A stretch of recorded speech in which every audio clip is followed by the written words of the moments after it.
막바지에 다다른 탄핵 심판, 법조팀 현주 기자와 이야기 더 나눠보겠습니다. 어서 오십시오. 현 기자, 그러니까 내일이 탄핵 심판 마지막 변론일이잖아요. 그 뒤에 얼마나 있다가 선고가 나올까요? 네, 다음 달 중순쯤 선고가 나올 것으로 보입니다. 네. 탄핵 심판 결론은 보통 최종 변론 이후 2주 정도 뒤에 나오는데요. 네. 복수의 법조계 인사들도 대부분 헌법재판소가 다음 달 안에 결론을 내릴 거라고 예측을 했습니다. 앞서 사례를 보면 고 노무현 전 대통령 탄핵 심판은 최종 변론으로부터 11일 만에 기각 결정이 나왔고요. 박근혜 전 대통령은 14일, 딱 2주 만에 인용 결정이 나와 탄핵이 됐습니다. 선고가 혹시 더 늦어질 가능성은 없는 겁니까? 네, 조금은 늦어질 가능성도 좀 있습니다. 현재 탄핵 심판을 두고 정치권과 여론이 상당히 분열이 돼 있는 상황이죠. 헌법재판관들 사이에서도 의견이 갈린 채 결론이 나오면 이 분열된 여론이 더 심해질 수도 있습니다.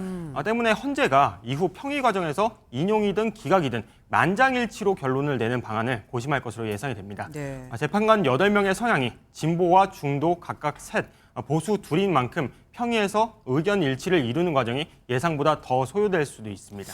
이건 이제 혹시나 해서 여쭤보는 겁니다. 미임명된 마은혁 재판관 후보자가 임명이 돼서 중간에 들어오면은 그러면 그때는 어떻게 되는 겁니까? 네, 마은혁 후보자가 중간에 합류를 한다고 해도 시간이 크게 들지는 않을 것 같습니다. 이와 관련한 권한쟁의 심판 결론이 곧 나올 텐데요. 네. 임명을 해야 한다는 쪽으로 결론이 나오고 곧바로 임명이 이뤄져도 갱신 절차를 약식으로 진행한다면 많은 시간이 걸리지는 않겠습니다.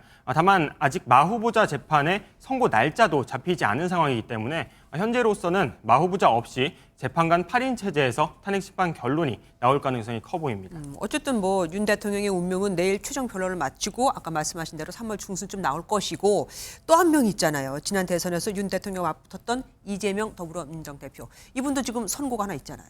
네, 그렇습니다. 1심에서 징역 1년, 집행유예 2년으로 의원직 상실형이 나왔죠. 네. 이 대표의 공직선거법 위반 사건 2심 재판 결심이 바로 이틀 뒤입니다.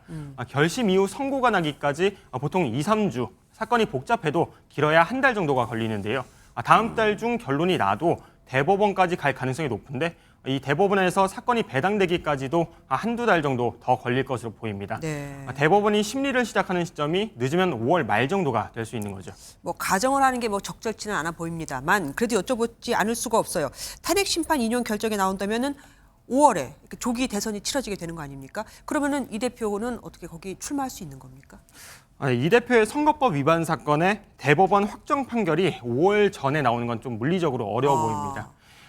선거법 위반 사건은 법적으로 1심이 6개월, 2심과 3심은 각 3개월 이내에 처리해야 하는데요. 대법원도 이 원칙을 강조를 하고 있긴 하지만 강제 규정이 아니기 때문에 심리 시간은 더 늘어날 수도 있습니다. 한 부장판사 출신의 변호사는 통상적인 사건 처리 기간을 고려할 때 최소한 대선 전까지는 대법원 결론이 나오기 어려울 것 같다 이렇게 설명을 했습니다. 네. 결국 5월에 조기 대선이 열린다고 했을 때 이 대표의 대선 출마를 가로막을 법적인 문제는 없을 가능성이 커 보입니다. 예, 현지호 기자 수고하셨습니다.